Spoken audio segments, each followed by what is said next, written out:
미국 상무장관 하워드 러트닉이 전 세계 반도체 시장을 향해 말 그대로 핵폭탄급 선전포고를 날렸습니다.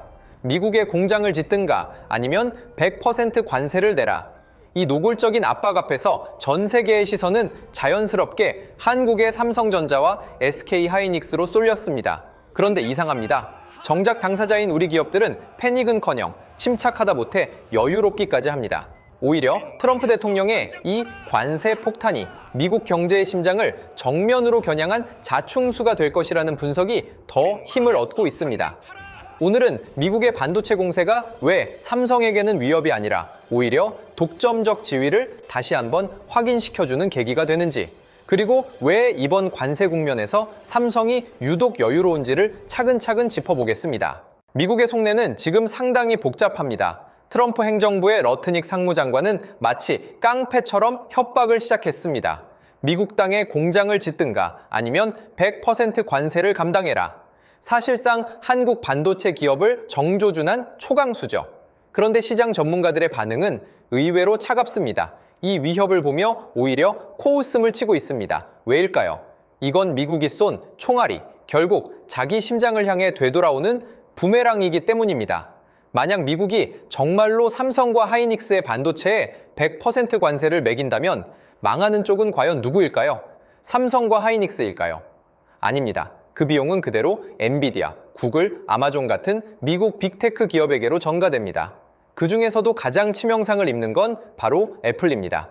현재 월가에서는 관세 25%에서 최대 100%가 실제로 적용될 경우 아이폰 18 프로맥스의 가격이 $2,300, 우리 돈으로 무려 333만 원까지 치솟을 것으로 추정하기도 했습니다.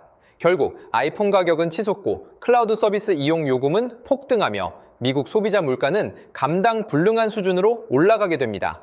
미국 정부가 관세라는 총을 쐈는데 그 총알이 그대로 돌아와 미국 빅테크 기업들의 목을 조르는 셈입니다. 그래서 미국의 경제학자들조차 메모리 반도체 관세는 미국 AI 산업에 대한 자해 행위라고 비판하는 겁니다.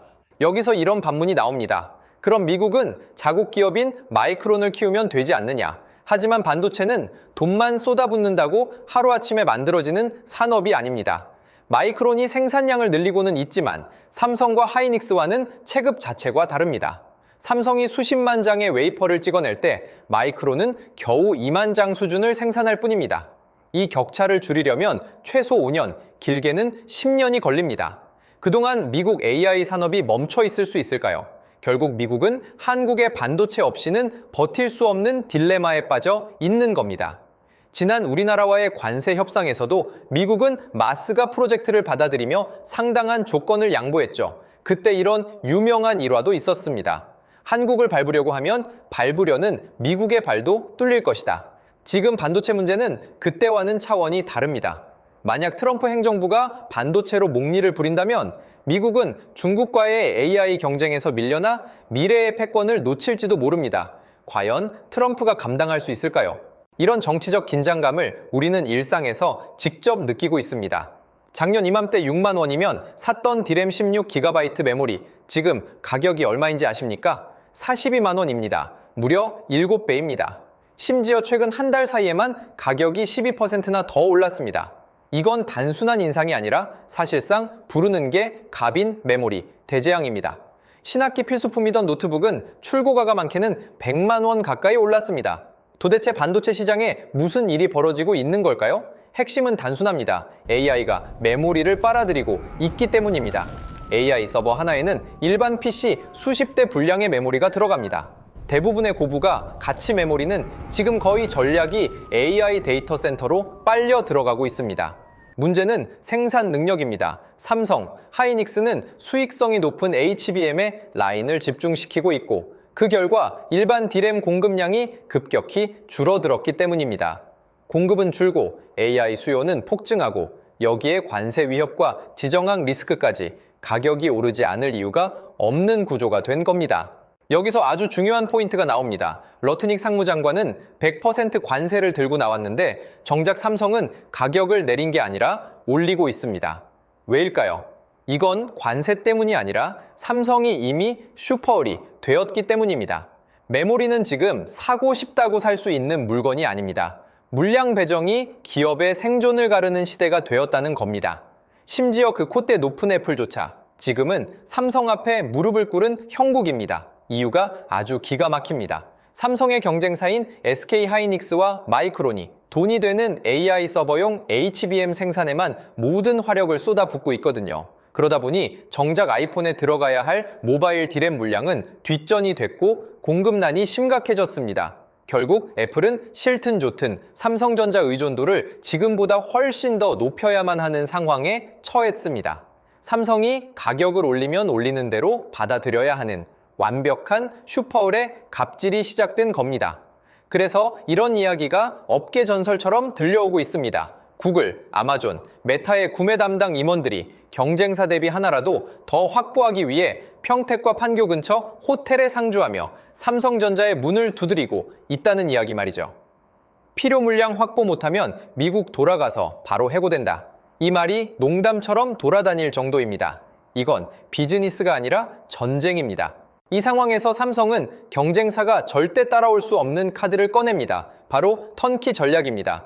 HBM부터 칩 생산, 패키징까지 우리가 한 번에 다 해줄게. 고객은 열쇠만 돌리면 바로 AI를 돌릴 수 있습니다. 이 덕분에 고객사는 개발 기간을 20% 이상 단축합니다. AI 경쟁 시대에서 이 20%는 수십조 원의 가치가 있습니다. 결국 삼성은 시장 전체의 키를 갖게 된 겁니다. HBM부터 칩 생산, 패키징까지 한 번에 가능한 전 세계 유일한 기업이 삼성전자라는 사실입니다. 이 도전적인 전략 덕분에 삼성전자의 실적 전망은 말 그대로 난리가 났는데요. 요즘 삼성전자의 주식처럼 말입니다.